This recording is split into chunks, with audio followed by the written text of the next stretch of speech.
¿Qué tal, amigos? Un placer saludarlos. Un gusto una vez más aquí en Reacción Deportiva en Cadena. Anwar Yemi con todos ustedes y vamos a platicar un poquito de lo que fueron los episodios 3 y 4 de The Last Dance, el documental de Michael Jordan, que se presenta en ESPN en Estados Unidos y también en lo que es Netflix en general en Latinoamérica. Los episodios 3 y 4 enfocados en obviamente lo que es el último año de los Bulls en su etapa como franquicia dominante en la NBA, pero que también ha presentado pues a detalle, a fondo, lo que pasó con los personajes pues más importantes desde el inicio de su carrera. En este caso, episodio 3 le correspondió a Dennis Rodman, episodio 4 a Phil Jackson, su historia, de dónde salió, sus gustos, en fin, un poco de lo que es su vida en general. Esto fue la temática el día de ayer, obviamente con la interacción, reiteramos, de lo que fue ese año de 1998, la temporada 97-98, la última, en donde esta gran franquicia en ese instante estaría junta, ¿no?, con ese conflicto entre la decisión del dueño Jerry Reinsdorf y su gerente general Jerry Krause de tratar de pues moverse a una nueva etapa en la franquicia, tratando de reconstruir, limitando al coach Jackson ya básicamente desde el inicio de esa temporada a que este iba a ser su último año, y también con los problemas contractuales de Pippen, y llega que el mismo Michael Jordan había dicho que no jugaría para otro coach, evidentemente. Entonces pues esto es lo que marcaría pues la parte final de este equipo. En este episodio 3, un poquito los orígenes de Dennis Rodman, que fueron muy humildes y de absolutamente una vida que pudo haber simplemente no tenido ningún tipo de éxito. Logró paulatinamente tomar ciertos caminos, superar algún tipo de adversidad familiar para llegar a lo que es el básquetbol universitario, y de ahí ser catapultado un poco a los Pistones de Detroit, en donde sería arropado por el gran coach, en paz descanse, Chuck Daly, que fue campeón 2 veces con Detroit, y también el coach del Dream Team, que era un super head coach, evidentemente uno de los mejores de todos los tiempos. Lo arropó realmente de alguna manera y le dio esa pues estructura y disciplina, pero a la vez cierta libertad para desarrollarse. También se tocó mucho en este episodio 3 la extraordinaria relación que tenía Michael Jordan con el coach que estuvo previo a Phil Jackson, Doug Collins, que había sido un tremendo jugador en su etapa activa, y que evidentemente era un hombre de una intensidad, de una mentalidad ganadora, un espíritu libre, completamente en sintonía con Michael para que explotara sus grandes características ofensivas, y de hecho sus características en general, ¿no? Y ahí lo señala en el documental. Collins defiende un poco su legado hasta cierto punto y tiene razón, corriendo una ofensiva mucho más marcada al tema de que Michael fuera absolutamente el enfoque principal. Y en este sentido, pues Jordan, en esos años en los que estuvo por ahí, ganó el concurso de clavadas, ganó jugador defensivo del año, promediando en una campaña 37 puntos por temporada, evidentemente convirtiéndose en el jugador individual más importante de toda la liga. Desafortunadamente para Collins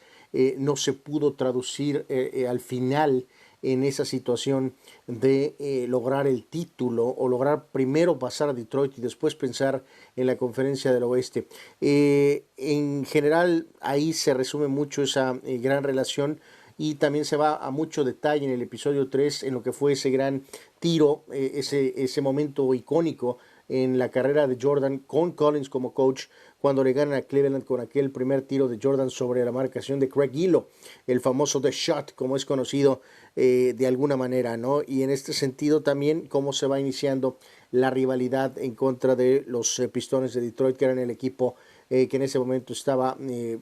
culminando de poder pasar a Boston, para ellos asumir entonces el puesto como número 1 en la conferencia del este y pensar enfrentar a los todopoderosos Lakers, que eran los equipos ultra dominante de la conferencia del oeste. Interesante la anécdota de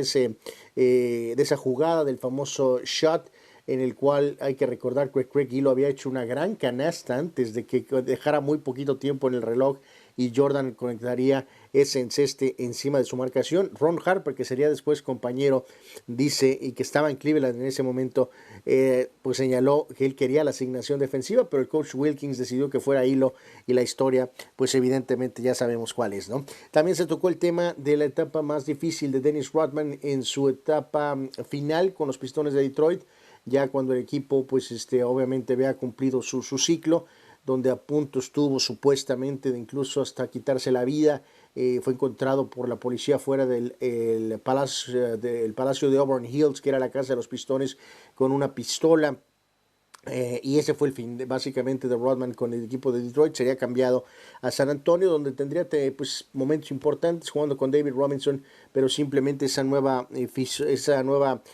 personalidad que él había adquirido fue demasiado para el estilo tan conservador que se quería correr en San Antonio. O sea, se necesitaba tener una mente mucho más abierta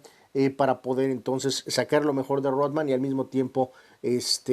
permitirle cierta situación de libertad que muchos coaches de la vieja escuela o por el librito pues jamás hubieran aceptado, y de hecho esto se probó más adelante en la carrera de Rodman después de Chicago, ¿no? Cuando estuvo brevemente con los Lakers y con los Mavericks de Dallas. Nadie toleró lo que Jordan y que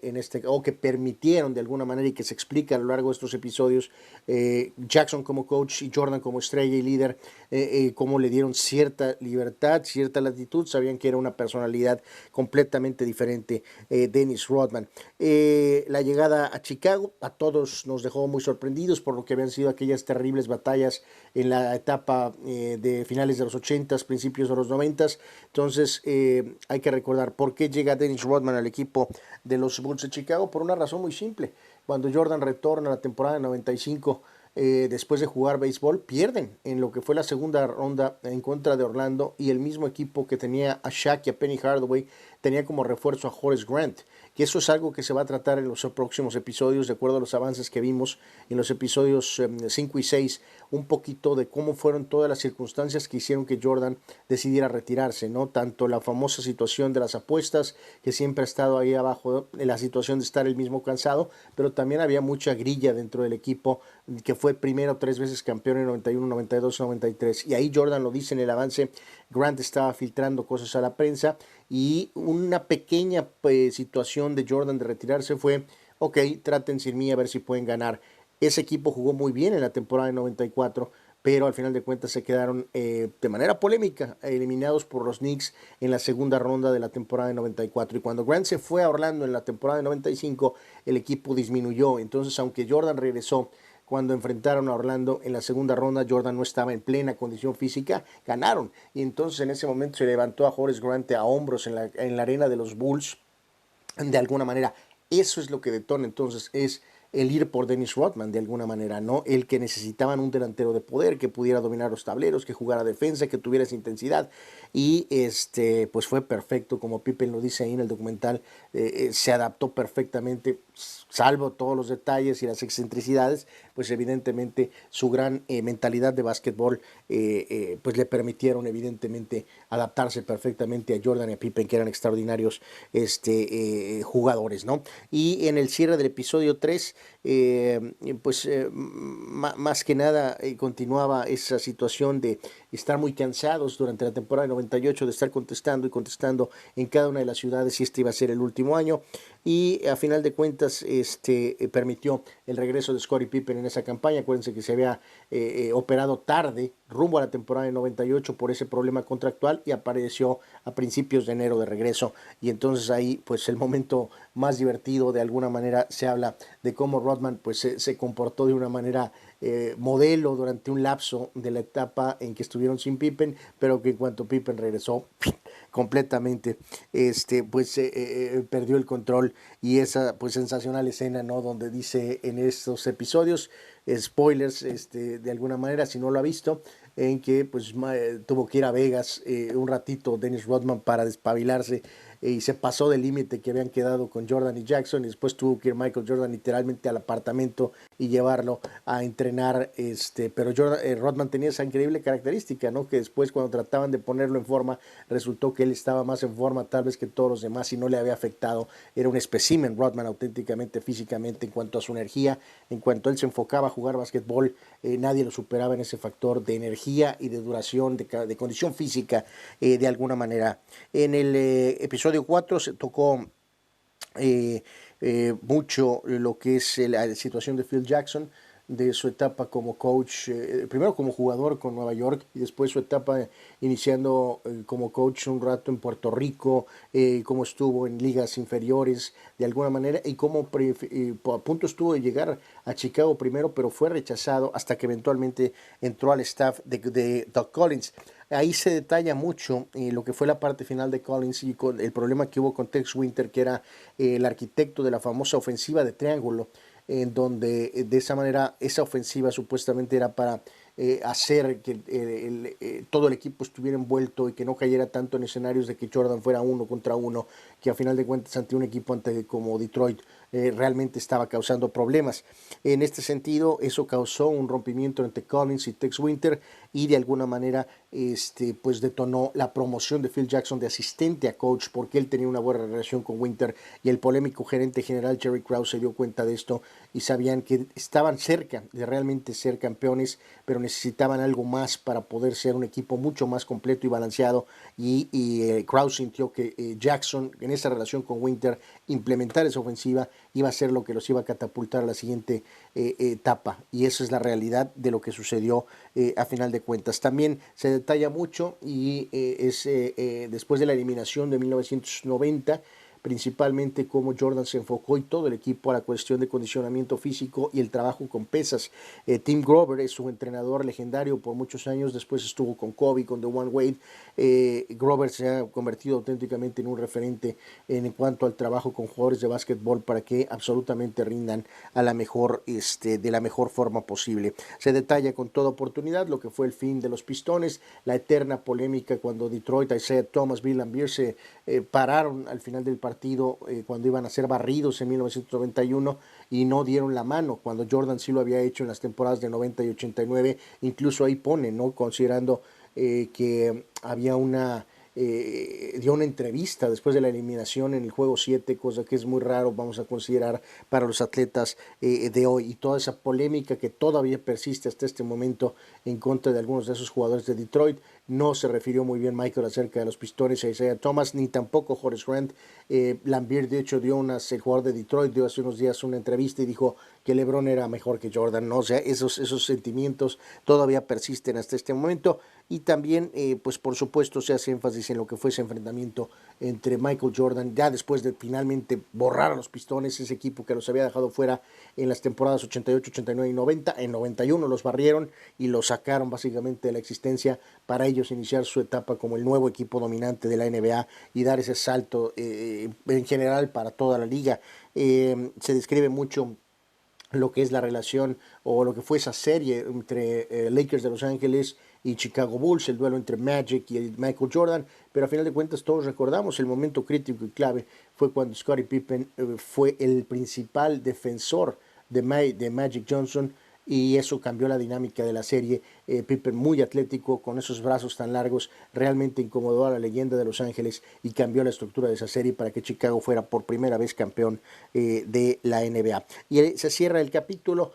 con un juego en Utah, que había sido el equipo que Chicago había vencido en 97 y que iba a enfrentar de nueva cuenta en 98 previo a la pausa del Juego de Estrellas, y en donde Jerry Krause hace unas declaraciones de que reitera, pues queremos que Michael siga, pero que no va a ser con Phil Jackson porque él se va. Y entonces esta situación evidentemente a todos los dejó sacudidos, se perdió esa serie, ese juego en particular en contra de Utah después de haber tenido una muy buena ventaja, y de esta forma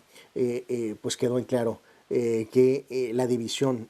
permanecería el resto del año y las famosas distracciones. Momentos muy interesantes en lo que fueron estos episodios 3 y 4. Reiteramos también ahí un poquito esa conexión entre Jordan, entre Rodman y Phil Jackson por costumbres o cuestiones de amuletos o situaciones de ese estilo, que realmente vino a unirlos de alguna manera. Algunos por ahí dirán, bueno, es que ningún coach, ningún jugador estrella debería de dar esas latitudes a un jugador o a un compañero, pero todos entendían que Rodman estaba en otra dimensión, pero que era un jugador muy productivo dentro de la duela. Por lo tanto, entonces le dieron esa libertad. Incluso el mismo Michael Jordan, en lugar de decir y cerrarse y decir, no, tienes que estar aquí igual todos los días, lo vieron con una mentalidad abierta y le dieron esa latitud para que pudiera entonces eventualmente ser un jugador crítico para obtener esos 3 títulos, el 96, 97 y 1998 de The Last Dance. Deje sus comentarios aquí, qué le ha parecido hasta este momento, y volveremos con la revisión de los próximos episodios la siguiente semana. Gracias por estar con nosotros aquí en Reacción Deportiva en Cadena. Síganos en Cadena Deportiva todos los días de 12 a 1 y de 4 a 6 de la tarde en Grupo Cadena. Pásenla muy bien.